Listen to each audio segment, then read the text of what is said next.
तर आमचे प्रतिनिधी वैभव सध्या आपल्या सोबत आहेत। स्वारगेटमध्ये अनेक बस आपल्याला बघायला मिळत आहेत ज्या बंद पडलेल्या स्वरूपामध्ये। सध्या तिकडची काय परिस्थिती आहे वैभव?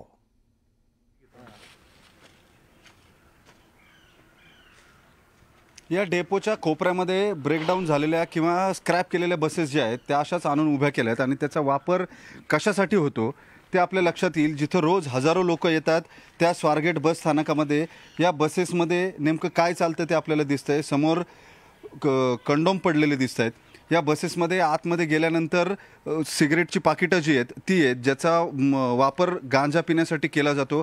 अशा सिगरेटचे राऊंड आहेत आतमध्ये पडलेले आणि याच बसेसमध्ये आतमध्ये वेश्या व्यवसाय सुद्धा केला जातो अशी माहिती आहे। इथं जे चालक वाहक येतात किंवा जे गिराईक येतात या बसेसमध्ये त्यांचा वापर त्या गिराईकांना इकडं घेऊन येऊन शरीर विक्रायचा ध्येय विक्रायचा व्यवसाय जो आहे तो केला जातो या परिसरामध्ये आणि त्यासाठी या स्क्रॅप केलेल्या बसेस ज्या आहेत त्याचा वापर केला जातो। इथे सुरक्षा रक्षक आहेत सगळे आहेत, मात्र त्यांच्या नाकावरती टिचून हा सगळा प्रकार जो आहे तो इथे स्वारगेट स्थानकाच्या आगाराच्या कोपऱ्यामध्ये ज्या बसेस पडलेल्या आहेत स्क्रॅप केलेल्या आहेत त्यांच्यामध्ये हे सगळे प्रकार जे आहेत ते सुरू आहेत। दारूच्या बाटल्या आपल्याला दिसत आहेत खाली। त्याच्याबरोबर इथं आतमध्ये बसमध्ये गेल्यानंतर अत्यंत घाणेरडी परिस्थिती आहे। काही ठिकाणी मटक्यांचे कागद जे आहेत मटक्यांच्या आकड्यांचे कागद पडलेले आपण पाहतोय। बसमध्ये जाऊन मी तुम्हाला दाखवण्याचा प्रयत्न करतो। सगळीकडं इथं कॉन्डोमची पाकिटं ज्याचा वापर केला गेला आहे ते पडलेले आहेत आणि अत्यंत घाणेरडी परिस्थिती आहे। त्याच्याबरोबर काही मटक्यांचे नंबर असलेले आकडे जे आहेत ते सुद्धा या बसमध्ये पडलेले दिसत आहेत आपल्याला।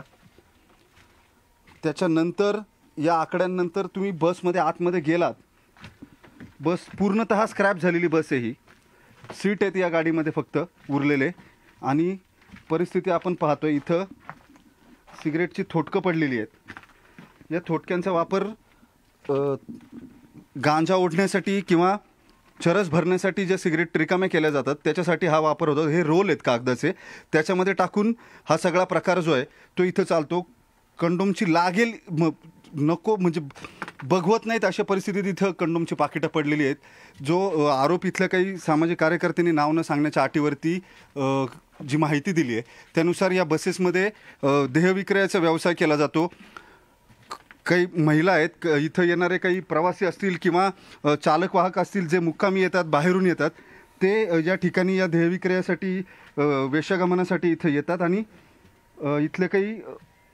इथं काही महिला आहेत ज्या वेश्या व्यवसाय इथं करतात आणि त्यासाठी या बसेसचा वापर होतो। एक स्वारगेटचा एक कोपरा असा आहे जिथं हा सगळा प्रकार घडतो। दुसऱ्या बाजूला हजारो प्रवासी रोज या स्वारगेट बस स्थानकामध्ये येतात आणि तिथून एसटीनं त्यांच्या इप्सित स्थळी जातात, ज्यांना या गोष्टीची अगदी कल्पनासुद्धा नसेल। मात्र कोपऱ्यात जिथं मोठ्या प्रमाणावरती कचरा पडलेला आहे, राडारोडा पडलेला आहे, अशा ठिकाणी या स्क्रॅपच्या बसेस आणून लावलेल्या आहेत आणि तिथं या बसेसचा वापर नेमका कशासाठी केला जातो ते दिसतंय। आता असं अजिबात नाही आहे इथल्या सुरक्षा रक्षकांना याची माहिती नसेल किंवा इथले आगार प्रमुख जे आहेत त्यांना इथली माहिती नसेल, याची माहिती नसेल। जाणीवपूर्वक या प्रकाराकडे कानाडोळा केला जातो आणि हे सगळे यात काही आर्थिक लागेबांधे असण्याची सुद्धा शक्यता आहे।